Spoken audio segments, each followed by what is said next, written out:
शिवानी पापा कहाँ चले गए? पता नहीं आयुष, अभी तो यहीं पर खड़े थे। हाँ यार, पापा पापा।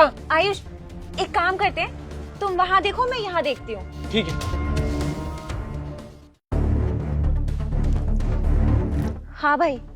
बहन, तेरा ससुर ना बहुत ड्रामे कर रहा है, मुझसे तो संभल ही नहीं रहा। तू यहाँ कर इसको संभाल। भाई पर अभी कैसे? आयुष मेरे साथ ही है। बहन मैं भी क्या करूं, मैं खुद भी तो फंसा हुआ हूं ना। तूने तो कहा था ये बुढ़ा आराम से गाड़ी में बैठ जाएगा, पर ये तो बैठ ही नहीं रहा है, बार बार गाड़ी का गेट खोल रहा है, ड्रामे कर रहा है। पता नहीं यार, मैंने तो अच्छे से धमकाया था इस बुढ़े को। तू एक काम कर, इसके गले पे चौक लगा के रख, मैं तब तक आती हूँ। ठीक है बहन।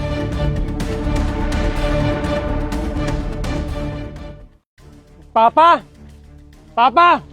आयुष तुम एक काम करो, तुम वहाँ देखो, मैं बाहर देख कर आती हूँ। ठीक है।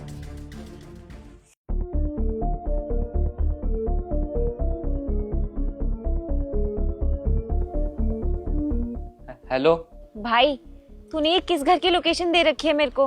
बहन, ये मेरे दोस्त के घर की लोकेशन है, तू अंदर ही आ जा। अबे तू पागल है क्या? सबको ये सब क्यों बता रहे हैं? बहन मैं क्या करता, मुझसे बुढ़ा अकेले संभल ही नहीं रहा था, और तू भी नहीं थी। बाकी बहन तू टेंशन मत ले, काफी भरोसे वाला दोस्त है मेरा। मैंने तो अभी इस बुढ़े को जैसे तैसे बैठा रखा है। एक काम कर, गेट खुला हुआ है, तू अंदर आ जा। अच्छा ठीक है, मैं आ रही हूँ।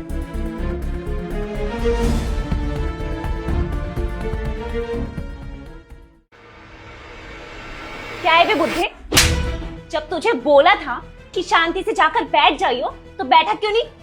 तूने जो करना है कर ले, मैं तुझसे डरने वाला नहीं हूँ। अच्छा बुढ़े, अभी बताती हूँ तुझे, ऐसा हाल करूंगी ना तेरा कि तू रहम की भीख मांगेगा मुझसे। फिलहाल तो भीख मांगने की नौबत तुम्हारी है शिवानी।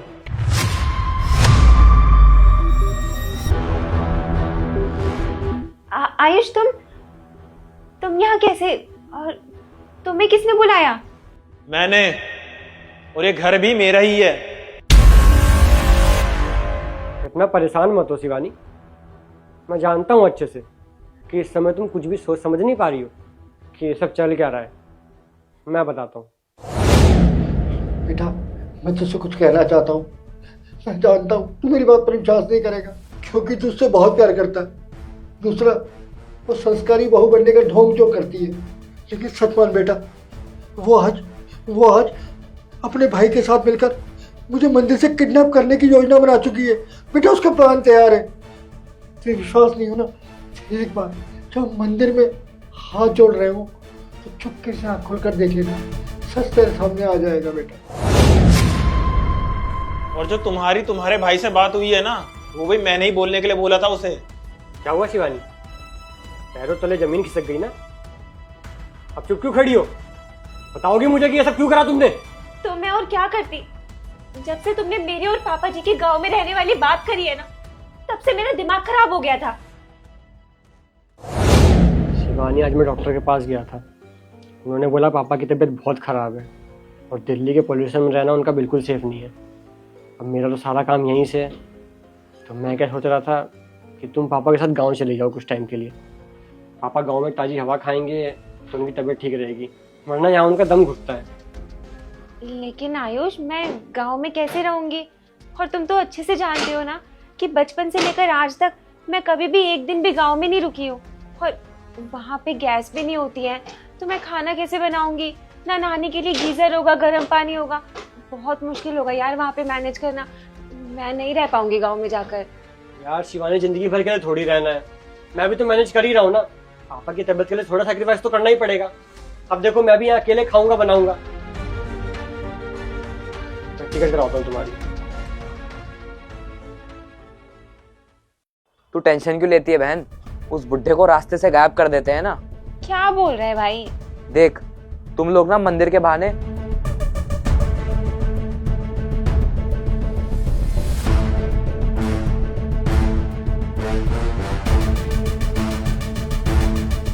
बाकी सब कुछ तू मुझ पर छोड़ दे बहन। मुझे अच्छे से पता है कि उस बुढ़े का क्या करना है। सुनो ये बुढ़ी, मैं तेरा कोई ख्याल रखने नहीं बैठी हूँ, समझा? मेरी खुद की भी कोई लाइफ है। बहू तुम मुझसे किस तरीके से बात कर रही है? अबे भाड़ में गई तेरी बहू, क्योंकि तेरी वजह से ना मुझे गांव जाना पड़ेगा, जो कि मैं बिल्कुल नहीं चाहती हूँ। और अब तू मेरी बात कान खोल के सुन ले। तेरे को ना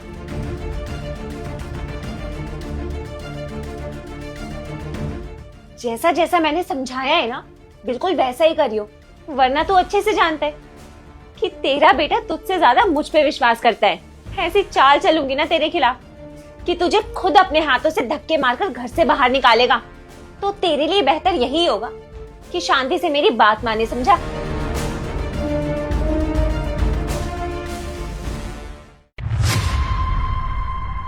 बस इसीलिए मैंने ये सब कुछ करा, क्योंकि मुझे अपनी जिंदगी ऐशो आराम के साथ जीनी थी, जैसे मैं बचपन से जीती आई हूँ। वाह शिवानी वाह, मतलब भाई तो बदतमीज था ही, तुम भी कुछ कम नहीं निकली। कोई बात नहीं, तुम्हें जितना समझाना था ना मैं पहले ही समझा चुका हूँ, लेकिन तुम्हें कुछ समझ नहीं आने वाला। कोई बात नहीं, तुम्हें अपनी जिंदगी ऐशो आराम से जीनी है ना, तो अपने घर जाओ आराम से जीना। मैं तुमसे आज ही डाइवोर्स लेता हूँ। नहीं आयुष, देखो प्लीज चुप। मुझे अगर वो माफ कर भी देगा ना, तब भी तुम दोनों पे किडनैपिंग का केस लगेगा। जी इंस्पेक्टर साहब, आपको इनको जो सजा देनी हो आप दो, मैं बिल्कुल नहीं रोकूंगा। चलो तुम दोनों थाने।